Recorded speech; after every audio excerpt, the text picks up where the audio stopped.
Saudara-saudaraku, sebagai orang yang beriman kepada Yesus Kristus, Tuhan kita yang mulia, janganlah iman itu kamu amalkan dengan memandang muka. Sebab, jika ada seorang masuk ke dalam kumpulanmu dengan memakai cincin emas dan pakaian indah, dan datang juga seorang miskin ke situ dengan memakai pakaian buruk, dan kamu menghormati orang yang berpakaian indah itu, dan berkata kepadanya, "Silakan Tuan duduk di tempat yang baik ini." Sedang kepada orang yang miskin itu kamu berkata, "Berdirilah di sana," atau "Duduklah di lantai ini, dekat tumpuan kakiku." Bukankah kamu telah membuat pembedaan di dalam hatimu dan bertindak sebagai hakim dengan pikiran yang jahat? Dengarkanlah, hai saudara-saudara yang kukasihi.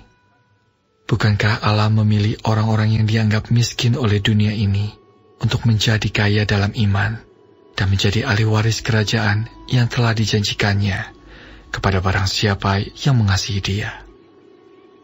Tetapi kamu telah menghinakan orang-orang miskin.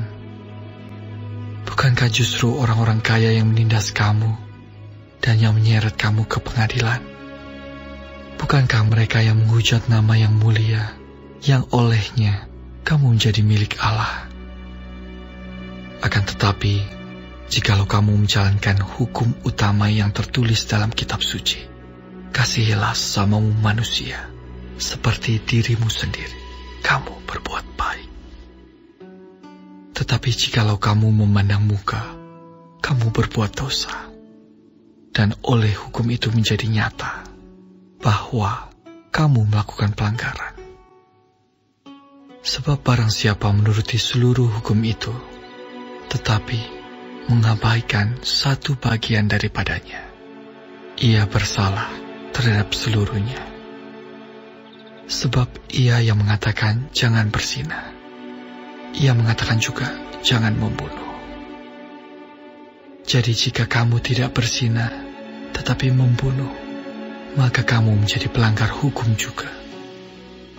Berkatalah dan berlakulah seperti orang-orang yang akan dihakimi oleh hukum yang memerdekakan orang.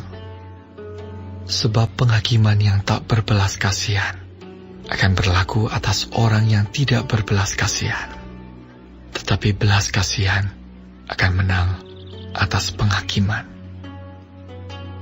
Apakah gunanya, saudara-saudaraku, jika seorang mengatakan bahwa ia mempunyai iman, padahal ia tidak mempunyai perbuatan? Dapatkah iman itu menyelamatkan dia? Jika seorang saudara atau saudari tidak mempunyai pakaian dan kekurangan makanan sehari-hari, dan seorang dari antara kamu berkata, "Selamat jalan, kenakanlah kain panas dan makanlah sampai kenyang," tetapi ia tidak memberikan kepadanya apa yang perlu bagi tubuhnya, apakah gunanya itu? Demikian juga halnya dengan iman. Jika iman itu tidak disertai perbuatan, maka iman itu pada hakikatnya adalah mati. Tetapi mungkin ada orang berkata, "Padamu ada iman, dan padaku ada perbuatan." Aku akan menjawab dia, "Tunjukkanlah kepadaku imanmu itu tanpa perbuatan, dan aku akan menunjukkan kepadamu imanku dari perbuatan-perbuatanku." Engkau percaya bahwa hanya ada satu Allah saja, itu baik. Tetapi setan-setan pun juga percaya akan hal itu, dan mereka gemetar. Hai manusia yang bebal, maukah engkau mengakui sekarang bahwa iman tanpa perbuatan adalah iman yang kosong? Bukankah Abraham bapa kita dibenarkan karena perbuatan-perbuatannya ketika ia mempersembahkan Ishak anaknya di atas mezbah? Kamu lihat bahwa iman bekerja sama dengan perbuatan-perbuatan, dan oleh perbuatan-perbuatan itu iman menjadi sempurna. Dengan jalan demikian, genaplah nas ia mengatakan, Lalu percayalah Abraham kepada Allah. Maka Allah memperhitungkan hal itu kepadanya sebagai kebenaran. Karena itu, Abraham disebut sahabat Allah. Jadi kamu lihat bahwa manusia dibenarkan karena perbuatan-perbuatannya, dan bukan hanya karena iman. Dan bukankah demikian juga Rahab, pelacur itu?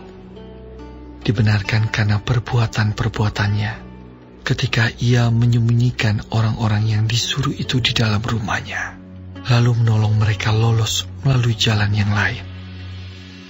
Sebab seperti tubuh tanpa roh adalah mati, demikian jugalah iman tanpa perbuatan-perbuatan adalah mati.